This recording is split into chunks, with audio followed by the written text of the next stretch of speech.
네, 여러분 안녕하세요. 여러분 영어 1등급에 함께하는 주영쌤입니다. 오늘 같이 공부해볼 부분은요. 우리 2021년 수능 대비 마더텅 영어 어법 어휘책의 챕터 1번 문장의 기초편이죠.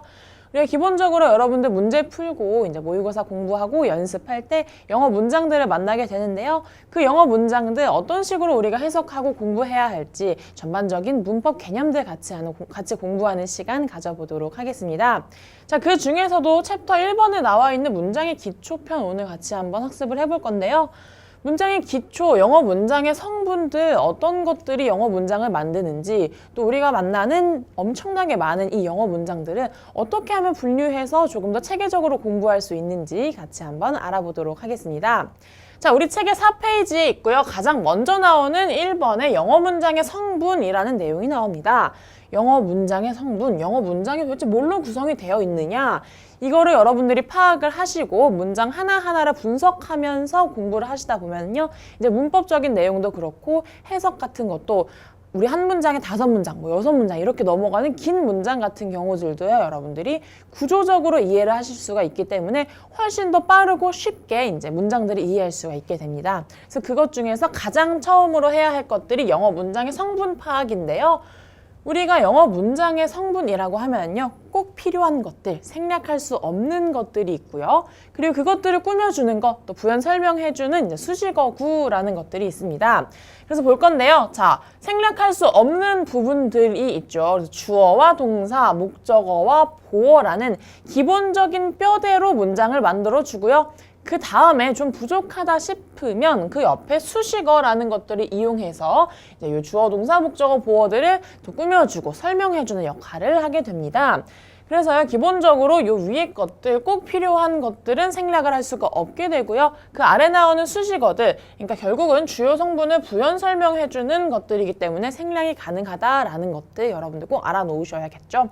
그래서 기본적으로 영어 문장이라 하면 이렇게 꼭 필요한 뼈대와 그것들을 꾸며주는 수식어들이 있다. 요것들로 영어 문장이 구성이 된다라고 생각을 해놓으시면 되겠죠.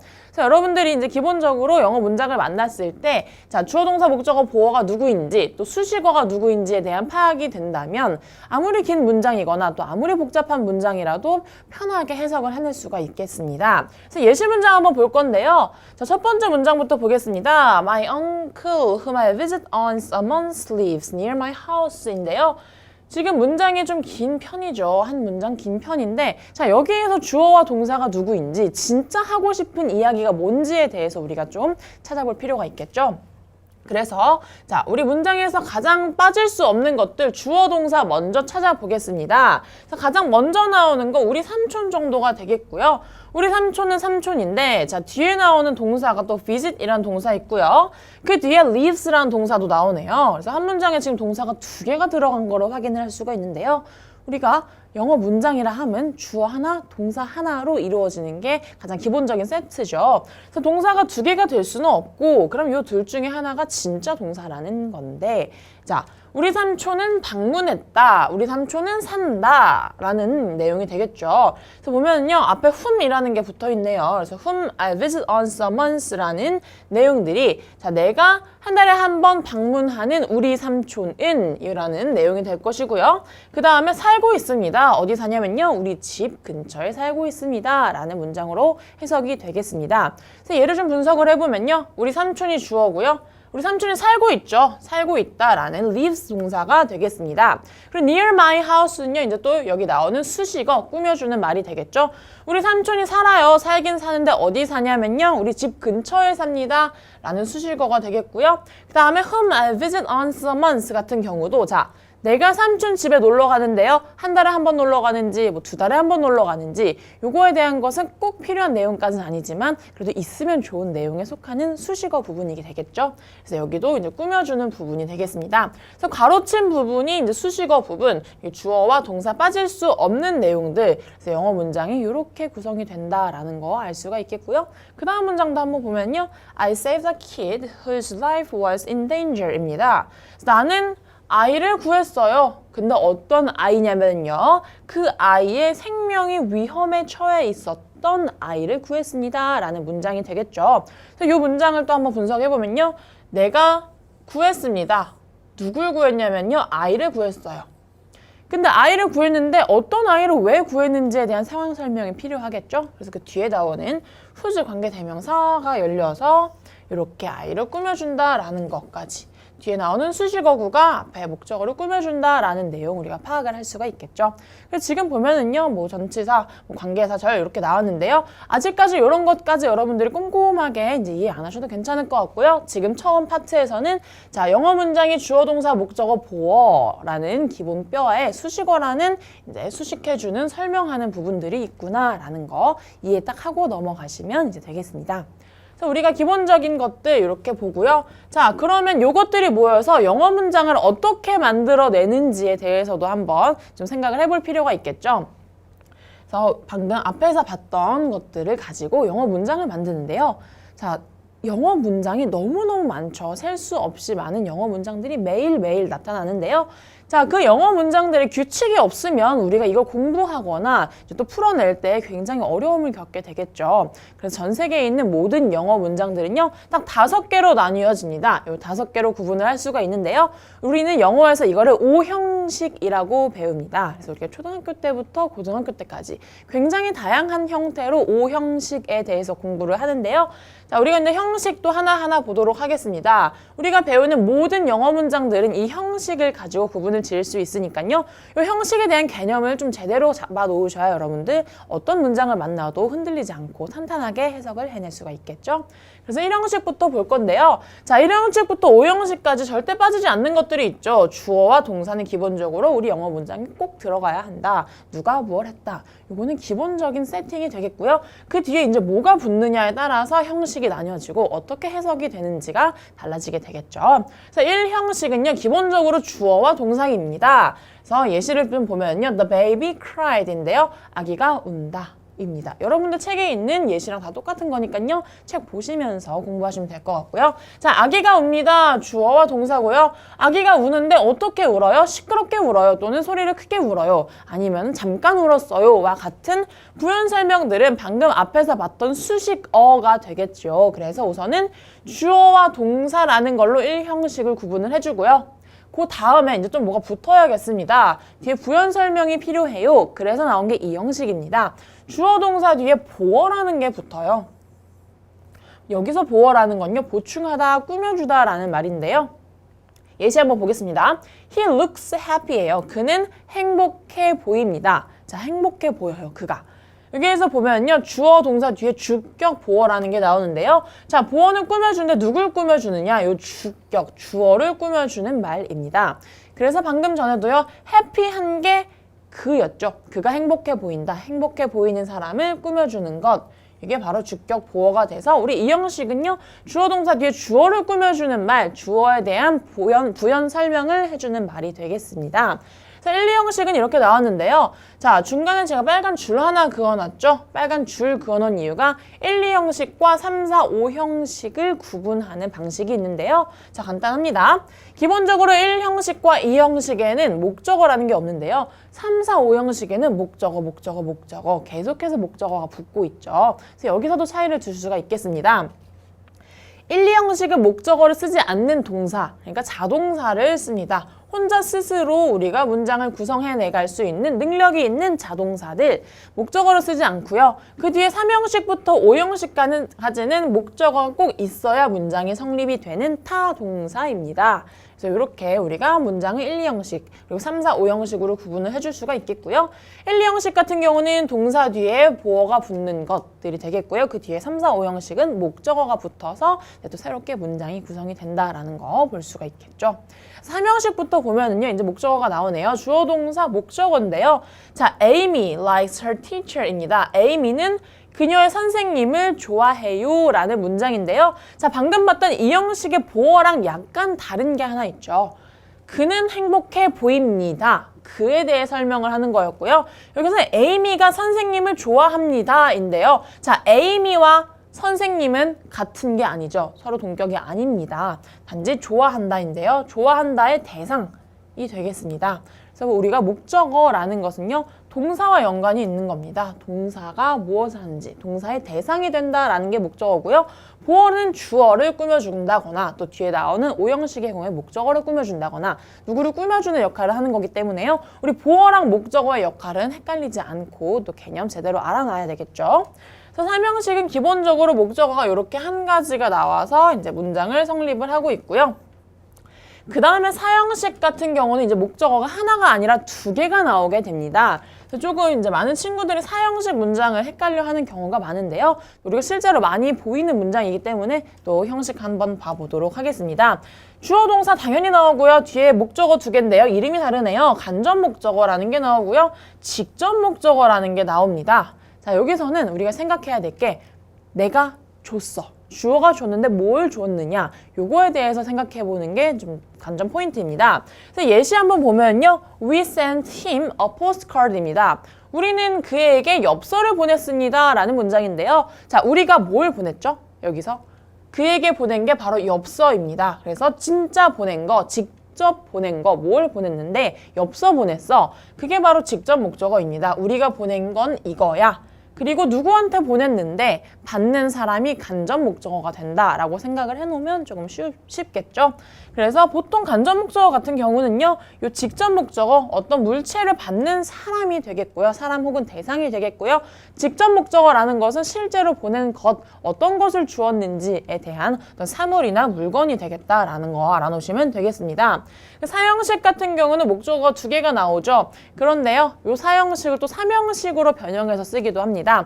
We sent a postcard 그 뒤에 전치사 to him을 붙여서 사명식 문장으로 만들어주기도 한다라는 거 알아놓으시면 여러분들 나중에 해석할 때 좀 편하시겠죠? 사형식 이렇게 봤고요. 마지막 오형식입니다. 마찬가지로 주어 동사 나오고요. 목적어 나오는 건 사명식과 같은데요. 이 목적어 뒤에 목적 보어가 붙어서 이번에는 목적어를 꾸며준다라고 합니다. 예를 들면 이런 게 있죠. She heard the birds sing인데요. 자, 그녀는 들었습니다. 새가 노래하는 걸 들었죠. 그래서 여기서 생각해야 될 건 자, 새를 들었어요. 근데 새가 노래하는 걸 들었다라고 합니다.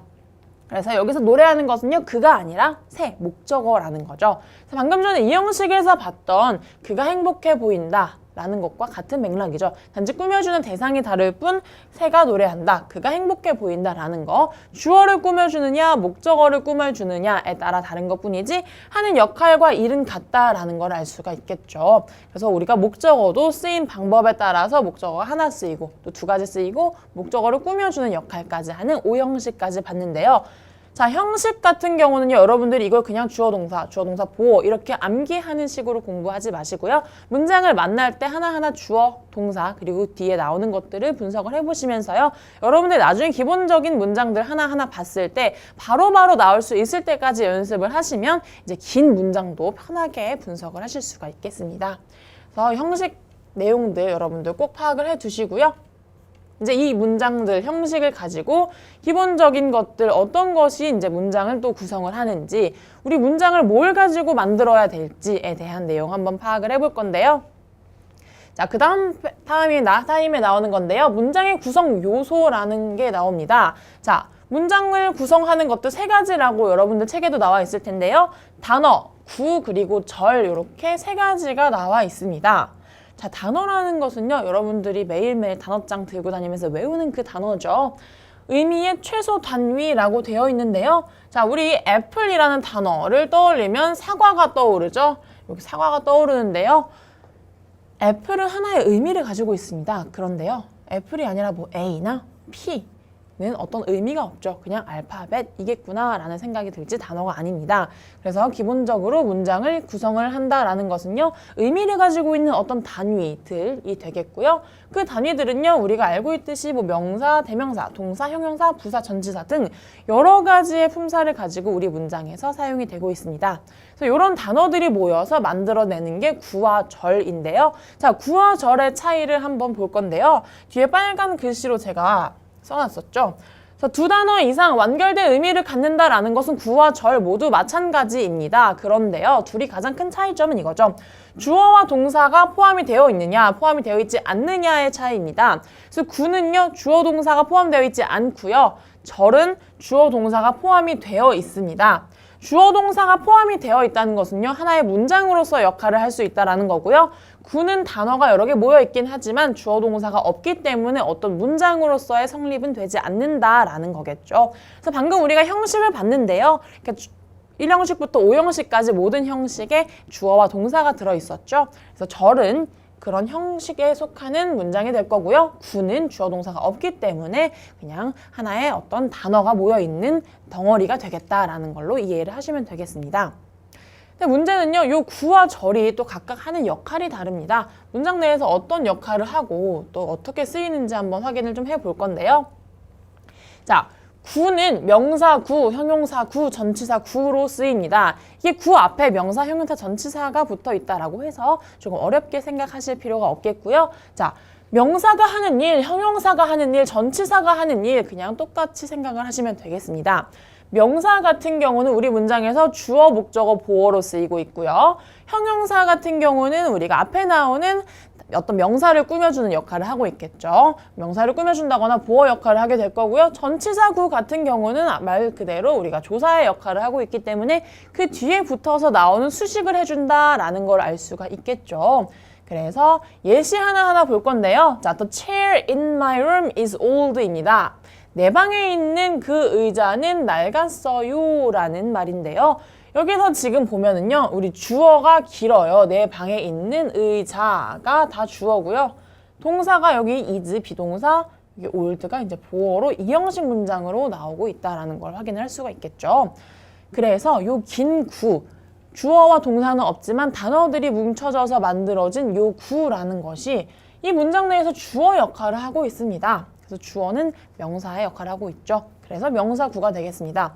명사의 역할 주어, 목적어, 보어입니다. 그래서 주어, 목적어, 보어 역할을 하는 이 문장은 명사구가 쓰였겠구나 라는 거 파악을 할 수가 있고요. 그 다음 문장도 이렇게 볼 수가 있겠죠. The girl drawing a picture is my daughter인데요. 자, 그림을 그리고 있는 저 소녀는 내 딸이다 라는 문장에서 자, 여기서는 방금 윗문장과는 다르게 주어가 단어 딱 하나네요. 저 소녀는 is 동사 my daughter 내 딸이다 라는 거가 나오네요.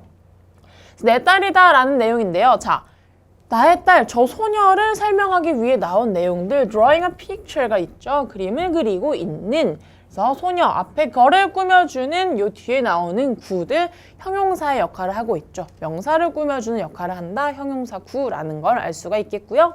그 다음입니다. 전치사 구도 한번 볼 건데요. She went to shopping quite often인데요. 자, 그녀는 꽤나 자주 쇼핑을 간다라는 뜻이 되겠죠. 그래서 그녀는 갑니다. 어딜 가죠? to shopping이에요. 전치사가 붙어서 뒤에 나오는 목적어가 나오네요. 그래서 이렇게 전치사 뒤에 나오는 어떤 명사들 이어준다라고 해서 전치사 구가 되겠습니다. 그래서 명사, 형용사, 전치사 앞에 이렇게 붙어서 하나의 단어 덩어리가 된다라는 걸 볼 수가 있었고요. 이제는 구와는 좀 다르게 절, 주어 동사가 들어있는 절은 또 문장 속에서 어떻게 사용이 되는지 기본적인 쓰임 법들에 대해서 알아보도록 하겠습니다. 절의 종류도 마찬가지로 세 가지예요. 독립절, 대등절, 주절, 종속절인데요. 자, 독립절은 우리가 그냥 일반적으로 보는 하나의 문장입니다. 떨어져 있는 하나의 문장이라서 이런 식으로 볼 수 있겠죠.